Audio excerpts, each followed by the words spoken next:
I'm sure you've all heard about Google's entry into the gaming market. So without delay, let's talk Stadia.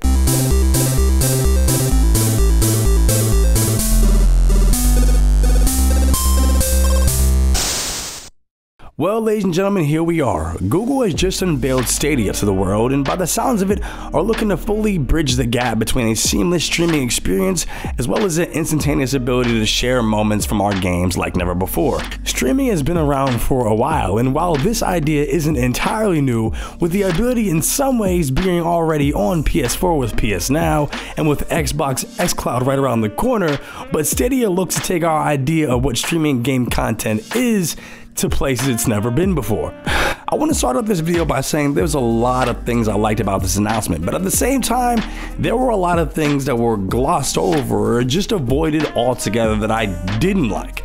But before I jump into my reasons for being skeptical about Stadia, and I don't want to spell out all the doom and gloom so early, let me talk about some takeaways that I did find fascinating. So let's unbag it. First off, Stadia not falling in line with the conventional idea of what we usually think in terms of announcements like this does at least, or I hope it means that the barrier of entry is very low.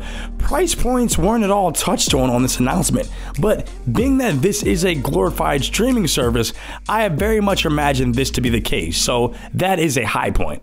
A little weird that it wasn't brought up though. Now that I mentioned price though, the controller will cost you, but if you already have your mind made up, or if by the end of the video you think you'll want to give this service a try, then I would highly suggest it. Although it is worth mentioning that this service will be compatible with the controllers that you already own from your other consoles. And that's very cool, just speaking once again to the barrier of entry for this thing, but just speaking about the Stadia controller itself, if it does function as advertised, the ability to share clips to YouTube easier than ever, or even more impressive still, utilizing the controller's Wi-Fi capabilities to ask Google for help throughout whatever part of the game you're on, and then being able to see a video on screen detailing what you need to do.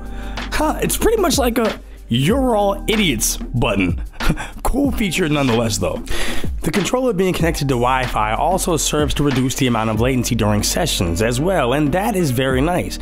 Stadia gains my interest for not only being as integrated with YouTube as it is, which is not only cool for creators, but for all of us as a community that enjoys gaming and YouTube already. And ideally, this would be the marriage of these realms, or at least that's how it's being pushed so far. The thought of merely clicking play now on Stadia after viewing a trailer for a game, even if only for but a brief moment, is very alluring. Also, the thought of being able to finally do away with downloads, installs, patches, and the like was also very captivating. Share State provides players the ability to share their moments via link, which can be immediately identified and played by other players the world over.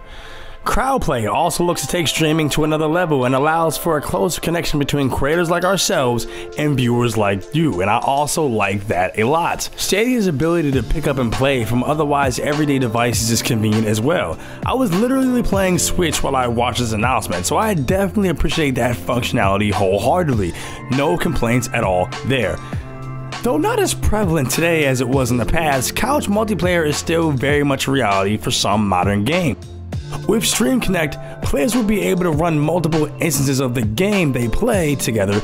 This means we'll be able to run these games as if they were our own games while still being able to call up the view of other players. And that is also very fascinating. So by this point in the video, it probably sounds as if I'm 100% on board with this, right? Well, not exactly. Honestly, I don't know how to feel about any of this. I'm just cautiously optimistic. Yeah, that's it. While I can appreciate what Google is attempting to do, it can't be overlooked that while it is important to place your best foot forward in an announcement of this scale, Google, however, placed it as if it was their only one. And what I mean by this? Well, most notably, the most important pieces of information when dealing with an announcement regarding streaming, especially one that relates to video games, was absolutely absent for this hour-long announcement. Not once did they touch on bandwidth requirements, data caps, and that is the most confusing part about this as a whole. This was structured as best case scenario, the announcement, because the reality of it is when dealing with this realm, it is very much a relative experience, and your enjoyment of this service will depend entirely on your connection, and that in itself will turn a lot of people off, and I can imagine that to be something that gives Stadia a hard time getting any real traction. The specs are nice and very impressive. I don't think anyone's out here to deny that, But these are issues that are very real and do exist for a lot of people. So to conveniently skip over this left me scratching my head quite a bit, to be honest. Also, another mention in regard to the pricing. While it is nice to forego hardware costs and knowing that Stadia will be accessible, at least from a hardware perspective, on a lot of the devices already owned by the masses, still, how exactly will pricing for this work? Will Stadia have a tier system, much like how Netflix has a barrier to entry for its higher visual content? Or will Stadia just be a standard subscription service with additional pricing for each and every title on the platform? Still a lot of confusion there. Stadia is also looking to feature first-party titles, which is nice, but the likes of which were never shown at the announcement. I imagine E3 will be the moment these titles are brought to light, but to have nothing prepared after revealing this also took me by surprise. But at least they do grasp the importance of first-party, because that is one of the things I was thinking about while watching this announcement. I was like, okay, so this is basically Steam in a way? But then they announced this, and I'm like, okay, well, at least they have their bases covered in terms of games, while still leaving out the most important critical issues. The lack of limitations for devs is also very eyebrow-raising, but in a good way. Google handling all necessary computing at their data center, being able to fully utilize the 10.7 teraflops and having them be stackable really gives way to any vision that any developer for this thing might have.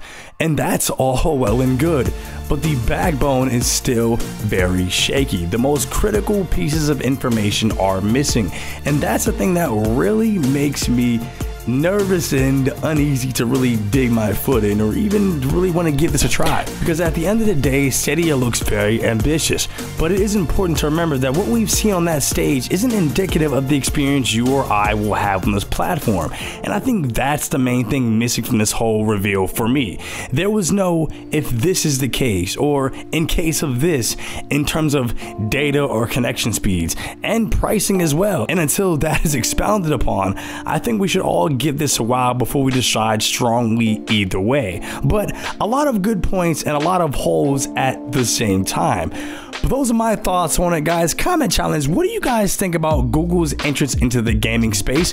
Are you behind Stadia, or do you think we just needed to give it a little bit more time before we really sink into this all streaming gaming environment? Are you a physical gamer? Do you like still having a collection? And I think it is important to remember that some people are just like that.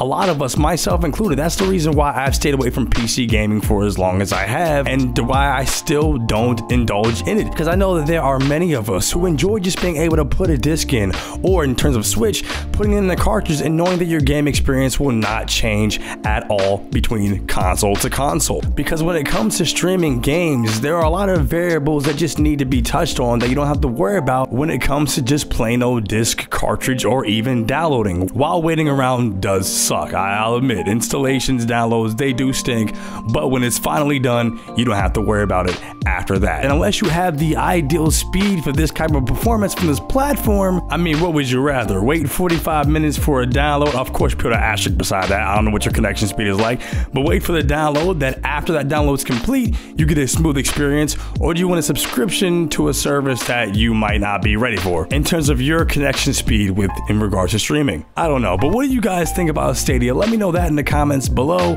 Also, be sure to like this video if you did. Be sure to share it with a friend with whom you normally share video game announcements with, and they just want to hear the take on Stadia. You can be like, hey buddy, here's a video from this YouTuber, he has opinions on it, maybe share those views, here are the issues with Stadia, and let's just talk about it. The videos here every Tuesday, Wednesday, and Thursday at 4 p.m. Eastern Time. Different channel directly to you. Podcast episode Saturday, 4 p.m. Eastern Time. Wednesday, you can catch a stream here, 5 p.m. Eastern Time. Thank you guys so much. I will see you guys again next week. Bye.